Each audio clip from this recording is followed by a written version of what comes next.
this trickle effect, I would call it, right? You're having little experiences here and there. You're kind of like, that's kind of something, and then boom, you get to college. You're able to put the pieces together like a puzzle, and now you're meeting other people with their own experiences and you're putting yours in context and this and that. And then, you're off on your own independent educational journey as well. So that was really like how I also came to understand race and racism. And just like you, I wasn't called the N-word until after that process.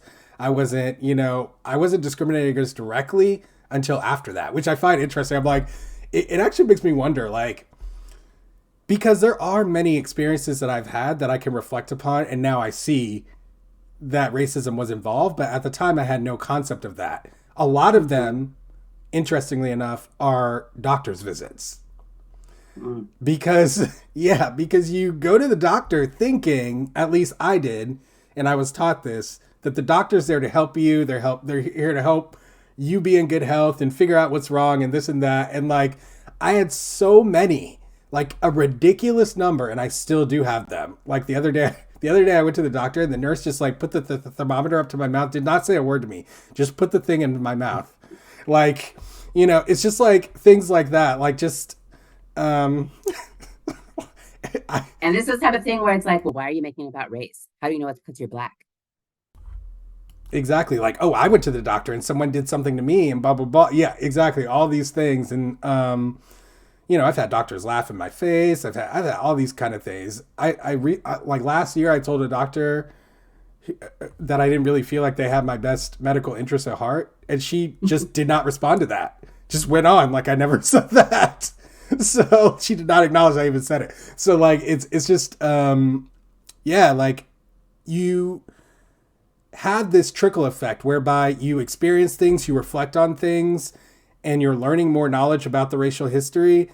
And then eventually it becomes impossible, basically, to deny the racial toxicity that actually exists in the environment. It's unfortunate to me that I had to go through that process.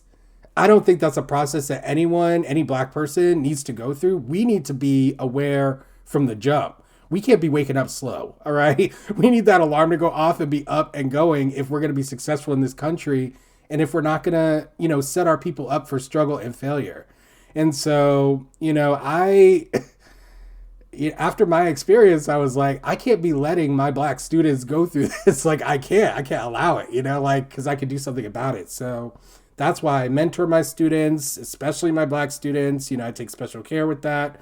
I have these conversations with them, and I watch their growth, and they grow in the same way that I do. They're like, oh yeah, like I never really talked about this before. I never really thought about this before, but like, yes, you're giving me an opportunity. You're giving me a space. You're giving me a chance to talk about my experience.